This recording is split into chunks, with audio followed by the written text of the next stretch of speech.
Tovonlar inson, buyum tomon burilganda yoki ularga teskari qaraganda. Biz o'zimizga yoqqan, xursand qiladigan narsalarga burilib qarashga urinamiz. Yumushimiz tushgan insonlarga o'girilib qaraymiz. Bu harakat insonlar sizni ko'rishdan xursand bo'ladimi yoki ularni tinch qo'ygan ma'qul ekanini aniqlashda yordam beradi. Faraz qiling, qizg'in gaplashib turgan ikki kishini ko'rdingiz. Siz ularni taniysiz va suhbatga qo'shilishni istaysiz. Shuning uchun ularning oldiga kelasiz va salomlashasiz. Assalomu alaykum. Masala shundaki, ular siz suhbatga qo'shilishingizni istaydimi, yo'qmi? Buni aniqlasa bo'ladimi? Oson. Ularning tovon va gavda harakatini kuzating. Agar ular tovon va gavdasini siz tomon bursa, kelganingizdan xursandligini bildiradi. Agar gavdasi so'rashish uchun sal burilsa-yu, tovonlar o'zgarmay joyida qolsa, bizni tinch qo'ying ma'nosini tushunish lozim. Insonlar o'ziga xush yoqmaydigan, mamnun qilmaydigan narsalardan qochish odatiga ega. Bestseller darajasiga yetgan odamlarni kitob kabi o'qish kitobi mualliflari Ellen Dimitrius va Mark Mazzarella 2002-yil sud zalida tekshiruv o'tkazishadi. Sud maslahatchilariga guvoh yoqmasa, tovonlarni chiqish eshigi tomonga qaratishgani aniqlanadi. Beldan yuqori qismini muloyimlik bilan javob berayotgan guvoh tomonga burishgan, ammo oyoq uchlari tashqariga, chiqish eshigi yoki maslahatchilar xonasi eshigiga qarab turgan. Sud zalidagi maslahatchilarga taalluqli holat kundalik hayotda duch keladigan barcha kishilarga ham tegishlidir. Tanamizning yuqori qismini suhbatlashayotgan odam tomonga qaratamiz. Agar suhbat bizga yoqmasa, bezor bo'lsak, tovonlarning o'zi eshik tomon burilib turadi. Odam tovonlarini burib tursa, hozir turgan joyidan tezroq ketish niyatini bildiradi. Agar biror kishi bilan gaplashib tursangiz, u birdan yoki sekin-asta sizdan tovonlarini bursa, bu holatni albatta tahlil qilib, o'ylab ko'rish kerak. Bu ishora nimani bildiradi? Ba'zan inson qandaydir uchrashuvga kechikayotganini, tezroq ketish lozimligini bildiradi. Ba'zida odam siz bilan gaplashishni istamayotganini, yoningizdan ketish istagini bildiradi. Ehtimol unga yoqmaydigan bir ish qilgan yoki gap aytgandirsiz. Tomonlarning burilishi inson ketishni istayotganini bildiradi. Bu holatda siz nima uchun kishi ketishga shoshilganini mulohaza qilib ko'rishingiz kerak. Tovonlar xayrlashishni istagan mahal. Odatda ikki kishi gaplashib turganda oyoq uchlari bir-biriga qaragan bo'ladi. Agar suhbat paytida oyoq uchining bittasi yo'l yoki eshik tomon burilib qolsa, tushuningki, u ketishni istayapti. Hozir o'zga joyda bo'lish niyatidadir. Dr. Givens tomonlarning mazkur holat niyatini alomat turlaridan biriga kiritadi. Odam odob axloq qonuniga rioya qilib, sizga gavdasini qaratib turadi, ammo tovonlari limbik miya istaganini aniq ko'rsatib, ketish istagini namoyon qiladi. Yaqinda menga bir mijozim bilan deyarli 5 soat birga bo'lishga to'g'ri keldi. Xayrlashish paytida kun bo'yi qilingan ishlarni xulosalashdik. Suhbat, ishimiz samimiy, do'stona vaziyatda o'tganiga qaramay, uning bir oyoq uchi gavdaga qaraganda to'g'ri burchak hosil qilganini, aniq ketish xohish ishorasini payqab qoldim. Shuning uchun so'radim. Siz qayoqqadir shoshilyapsiz shekilli? Ha, shoshilyapman, tan oldi u. Juda afsusdaman. Qo'pollik qilishni istamayman. Londonga qo'ng'iroq qilishim kerak. Atigi 5 daqiqa vaqtim qoldi. Bu holatda mijozim so'zi va gavda holati faqat ijobiy hisni namoyish qildi. Ammo uning tovonlari menga ochiq, aniq tushuncha berdi. Bu yerda turishni istasa ham, xizmat burchi uni boshqa joyda bo'lishini talab etayotgan edi. Agar suhbat paytida bir tovon chetga burilsa, bu odam shu yo'nalishda ketishni istaganini namoyish etadi. Kaftlarning tizzada turishi. Oyoq uchlari yo'naltirilgan odam hozir turgan joyini tark etib, boshqa joyda bo'lish istagini namoyish etishining boshqacha ko'rinishi ham mavjud. Xuddi shu istakda o'tirgan odam qo'lini tizzasiga qo'yib, tizza ko'zini ushlashi ham mumkin. Bu belgi egasi uchrashuvni tugatib ketishga shay ekanini bildiradi. Ko'pincha mazkur ishoraga qo'shimcha oyoq bukilishi, xuddi turishga shaylangan kabi kursi chetiga surilib kelish harakati bilan qo'shilib bajarilishi ham mumkin. Bu harakatlar niyat belgisi hisoblanadi. Mazkur ishoralar ayniqsa bo'shliqda ro'y bersa, uchrashuv tugaganini bildiradi. Shunda o'zingizni shay ekanligingizni ko'rsating va ketishga ruxsat so'rang. Kaftlar bilan tizza ko'zini ushlash va og'irlik markazini kursi oldiga, oyoqqa ko'chirish bu niyatni ifodalash, odamning turish va ketish istagini namoyish qilishdir. Og'irlik kuchiga zid ravishda to'xtab turish. Baxtli yoki quvonchli hayajonni his etish bizni hatto parvoz qilishga undaydi. Sevishganlar o'zining baxt timsoli oldida, bolalar esa ota-onasi bilan istirohat bog'lariga borganda o'zini shunday tutadi. Odam parvozi yerning tortishish qonuniga zid hodisa. Bu holat ko'rinishi kunday ravshan. Shunga qaramay, kun tashvishlari bilan bo'lib, butun dunyoni tortishish qonuniga zid bo'lgan mazkur sifatlar ko'pincha diqqatimizdan chetda qoladi. Biz nimadandir hayajonga tushganimizda, holatimizdan juda mamnun bo'lganimizda, o'zimizni xuddi og'irlik kuchi yo'qday his qilamiz. Tebranib oyoq uchida yurish yoki sakrab yurishga shayday turamiz. Bu limbik miyaning novibral atvorga ta'sir ko'rinishidir. Yaqinda notanish odamning qo'l telefonida so'zlashishini kuzatdim. U gaplashar ekan, yerga qattiq bosib turgan chap oyoq holatini o'zgartirdi. Tufli tovoni o'rnida qoldi, biroq uchi xuddi osmonni ko'rsatmoqchi bo'lganday tepaga ko'rsatilardi. Hamma ham tovonning mazkur harakatini kuzatib, munosib baho bera olmaydi. Ammo men kabi tajribaga ega bo'lgan sinchkov kuzatuvchi ayolning bu holati tortishish kuchi qonuniga zid harakat qilgan hozirgina eshitgan quvonchli xabar sababidan ekanini tushunardim. Uning yonidan o'tib ketar ekanman, fikrimni tasdiqlovchi gaplar guvohi bo'ldim. Shundaymi? Nahotki, bu juda ajoyib-ku. Menga ayolning chap oyog'i mazkur gaplarni sal burunroq ifodalagan edi. Odamning oyoq uchi tepaga qarasa, bu uning kayfiyati yaxshiligidan, hozirgina qandaydir yoqimli xabar eshitganidan darak beradi. O'rnidan siljimay turib, nimanidir hikoya qilayotgan kishi bir necha santimetrga ko'tarilib, umrining har bir soniyasini muhrlashi, bu ishni g'ayri-ixtiyoriy ravishda bir necha bor takrorlashi mumkin. Shu usulda bo'yinni o'stirish tabiiy hol. Chunki odam o'zi hikoya qilayotgan voqeaga yuqori ko'tarilgan hissiy holatni ifodalaydi. U shu on mavjud hayotda gap mazmuniga mos so'z va hissiyot ta'sirini gavdasida aks ettiradi. Nutqning ijobiy ta'siri oyoq va tovonning ixtiyorsiz harakati, xuddi yoqtirgan musiqamiz ohangiga ongsiz qo'shilib qimirlagan kabidir. Biz oyoqni qimirlatib depsinamiz.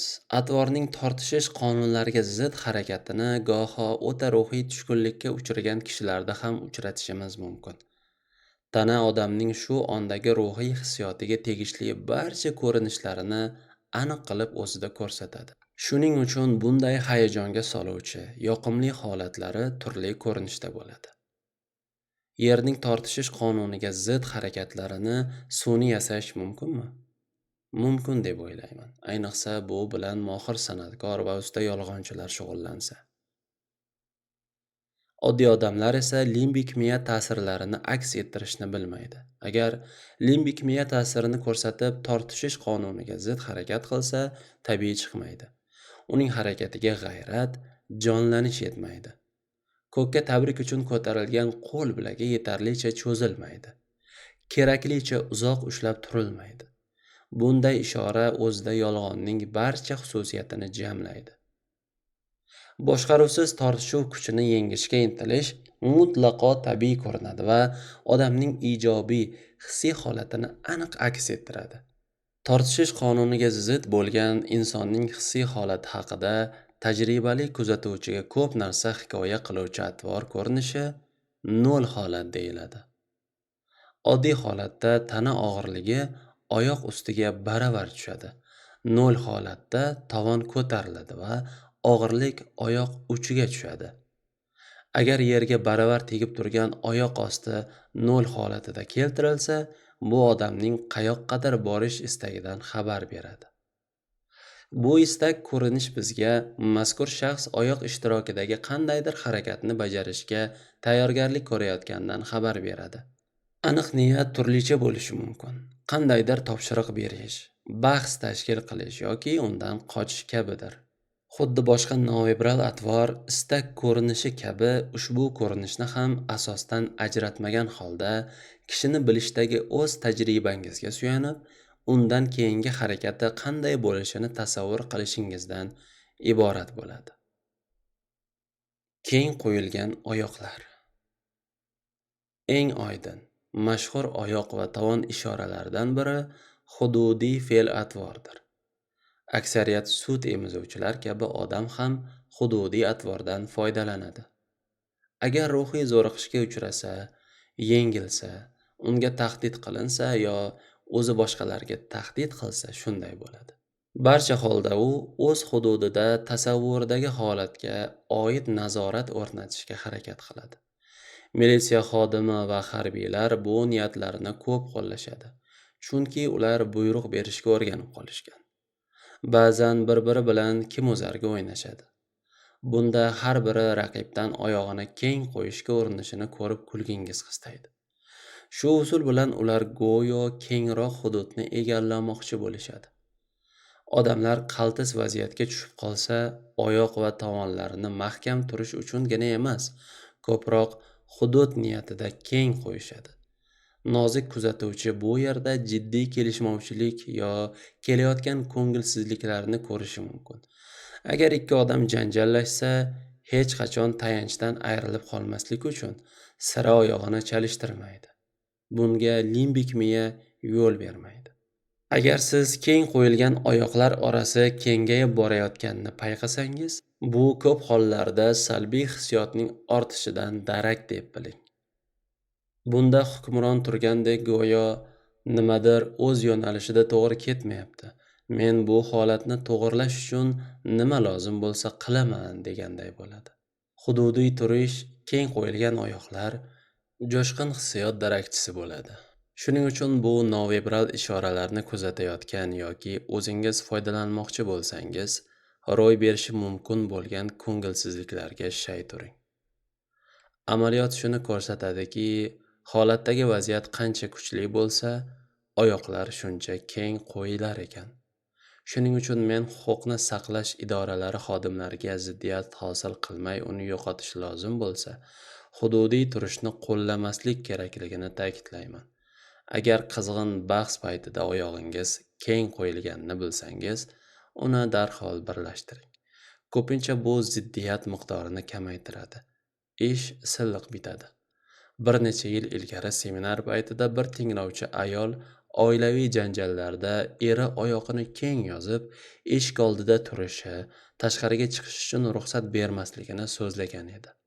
Bunday holatga jiddiy qarash lozim.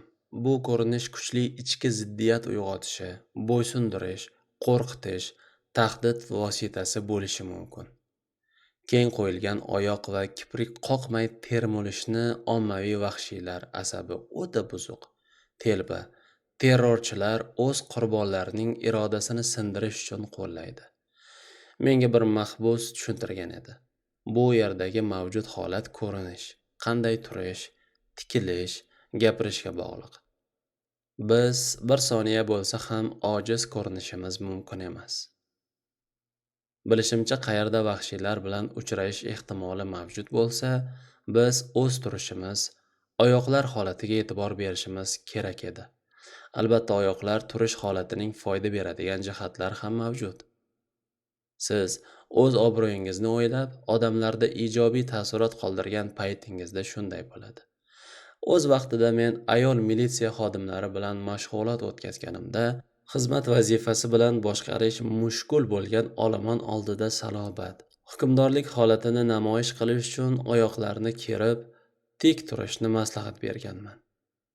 Tovonlarni juftlab turish tik turgan kishida itoatkorlikni ifodalar va ko'rganlarga noto'g'ri tushuncha beradi. Oyoqlarni keng tutib turish ayol militsiya xodimlariga hukmronlik shaklini, men bu yerda boshliqman tushunchasini taqdim etadi va qarshilik qilmay itoat etish tushunchasini ifodalaydi.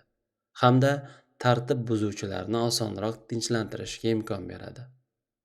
Agar siz farzandingiz tamaki chekishga munosabatingizni bir bor va doimiy his qilishini istasangiz, ovozni ko'tarish o'rniga hududiy ustunlik holatini qo'llab ko'ring. Hududiy ustunlik. Oyoqlar turishi va hududiy ustunlik fe'l-atvorni muhokama qilishda odam va hayvonlarning hududiy talabini tadqiq qilgan Edward Hall ishlariga diqqat qilishimiz lozim bo'ladi. Insonlar o'z hududini himoya qilishini tekshirgan olim ilmga hududiy hukmronlik atamasini kiritdi. U o'zaro munosabatdagi hududiy bilimni yaratdi va uni proksemika deb nomladi. Hall shuni aniqladiki, biz qanchalik yuqori ijtimoiy-iqtisodiy, iyerarxik, ya'ni pog'onali o'rinni egallasak, shunchalik keng hudud bizga kerak bo'lar ekan. Uning aniqlashicha, o'zining kundalik faoliyatida katta hududni qamragan kishi g'ayrati, faolligi, o'z kuchiga ishonchi mustahkamligi bilan ajralib turar va jamiyatda ham yuqori pog'onani egallar ekan. Bu xulosa to'g'riligini insoniyat tarixi va madaniyatidagi ko'p voqea hodisalar, erishilgan yutuqlar tasdiqlab turibdi. Masalan, mustamlakachilar yangi Dunayga kelishganida Amerikaning tub aholisi orasida ham xuddi Malika Izabella saroyidagi kabi hududiy atvor hukmron ekanligini ko'rishdi. Ya'ni barcha yurtlarda oliy mansabdor, dohiy, shoh, prezident buyruq berish huquqiga ega va ko'proq hududni egallashga harakat qilar ekan.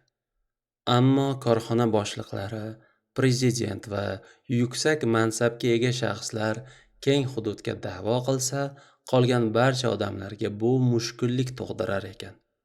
Biroq har birimiz qanday bo'lishimizdan qat'iy nazar o'z hududimizni himoya qilishga urinamiz. Bizga kimdir juda yaqin tursa yoqmaydi.